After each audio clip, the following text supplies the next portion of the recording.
हरियाणा में आज थम जाएगा पंचायत चुनाव का शोर। आखिरी चरण के चुनाव का भी शोर आज थम जाएगा। पंचायत के लिए प्रचार जो हो रहा है, आज आखिरी दिन है। 5 बजे से जिला परिषद और पंचायत समिति का चुनाव का प्रचार बंद हो जाए। आखिरी चरण के लिए जिला परिषद के 123 उम्मीदवार मैदान में हैं। पंचायत समिति के लिए 483 उम्मीदवार मैदान में हैं। 4 जिलों में इस बार चुनाव होना है आखिरी चरण का। अब जोड़ तोड़ और रूठों को मनाने की तैयारी। 22 नवंबर को होगा मतदान और 27 नवंबर को आएगा रिजल्ट। जसपाल फतेहाबाद से हमारे साथ जुड़ चुके हैं। जसपाल, फतेहाबाद में कैसा रहा माहौल चुनाव को लेकर, पंचायत चुनाव को लेकर? जी बिल्कुल नासिर, मैं बताना चाहूंगा कि फतेहाबाद जिला परिषद का जो चुनाव 27 तारीख को होना है, उसके लिए जो आज है वो चुनाव प्रचार है वो बंद हो जाएगा। आज 5 बजे तक का समय है। वो 5 बजे के बाद कोई भी जो कैंडिडेट है वो चुनाव प्रचार नहीं कर पाएगा। और इससे पहले चुनाव प्रचार में जो सभी कैंडिडेट है वो जोर शोर से लगे हुए थे। आज भी जो सभी जो कैंडिडेट है वो अपने जो है जोर शोर से लगे हुए हैं। रोड शो निकाले जा रहे हैं यहाँ फतेहाबाद के अंदर। तो काफी गहमा गहमी का आज माहौल रहा है और 5 बजे तक चुनाव प्रचार है वो बंद हो जाएगा। और फतेहाबाद जिला परिषद की अगर बात की जाए तो 123 इस जो 18 वार्ड है उसमें कैंडिडेट 123 कैंडिडेट खड़े हैं और पंचायत समिति के अंदर 483 उम्मीदवार है वो मैदान में है। तो अब जो है चुनाव प्रचार बंद हो जाएगा, तो अंदर खाते ही जाकर जो है चुनाव प्रचार किया जा सकता है, क्योंकि 4 और 4 से ज्यादा लोग हैं वो इकट्ठे होकर चुनाव प्रचार नहीं कर सकते। अच्छा, किस तरह का माहौल रहा है इस बार चुनाव में? लोगों में गर्मजोशी कैसे रही? प्रत्याशियों का क्या कुछ कहना था? फतेहाबाद की अगर बात की जाए तो कितना अलग नजर आ रहा है पंचायत चुनाव? काफी दिन बाद हुआ है ये पंचायत चुनाव। बिल्कुल बताना चाहूंगा कि इस बार जो गहमा गहमी का माहौल रहा है, क्योंकि जो पंचायत चुनाव हुए हैं करीब 7.5 साल बाद जो है वो चुनाव होने जा रहे हैं। तो जसपाल, ऐसा भी हुआ था कि पहले चरण में ही होना था, लेकिन फिर बाद में फतेहाबाद को कैंसिल कर दिया था आदमपुर चुनाव की वजह से।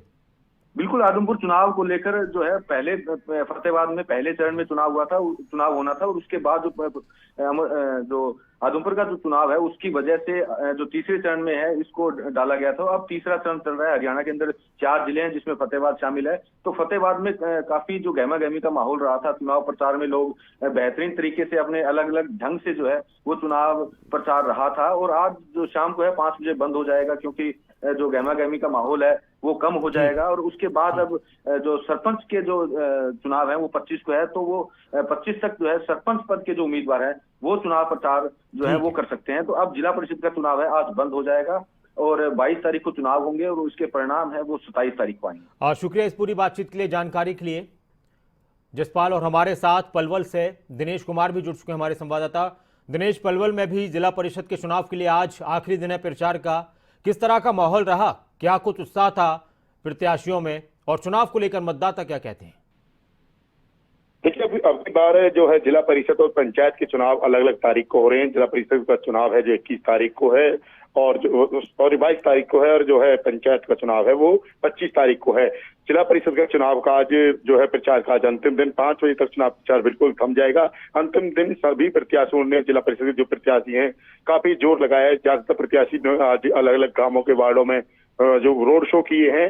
मैं बता दूं कि पलवल जिला परिषद के हैं, पलवल जिले में 20 वार्ड है, 142 प्रत्याशी यहाँ पर अपनी किस्मत आजमा रहे हैं। 74 पुरुष प्रत्याशी हैं, 68 महिला प्रत्याशी जो है अपना किस्मत आजमा रही है जिला परिषद चुनाव में। साथ ही पलवल जिले में 6 ब्लॉक है जिनमें 604 जो प्रत्याशी चुनावी जो अपने चुनाव में अपनी किस्मत आजमा रहे हैं। 342 पुरुष प्रत्याशी हैं ब्लॉक पर और 262 महिला ब्लॉक प्रत्याशी हैं जो अपनी किस्मत आजमा रही है। पलवल जिले में 5 ब्लॉक है, Palwal block, Hodal block, Hasanpur block और होडल ब्लॉक के साथ साथ आ जाते हैं यहाँ पर जो बडौली ब्लॉक है, पिरथला ब्लॉक है। 5 ब्लॉक पलवल जिले में है। तो ऐसे में सभी प्रत्याशी अपनी जो किस्मत जो आजमा रहे हैं। आज चुनाव प्रचार का अंतिम दिन है। 5 बजे के बाद जो एक और जो है जो आचार संहिता लगेगी, उसके बाद कोई जो प्रत्याशी चुनाव प्रचार नहीं कर पाएगा। फिर जो मतदाताओं को पूरा एक दिन यानी कि कल का दिन है बीच में सोचने विचार करने के लिए, क्या अपने जो है जो जिस उम्मीदवार को वोट देनी है उसके बारे में सोचेगा।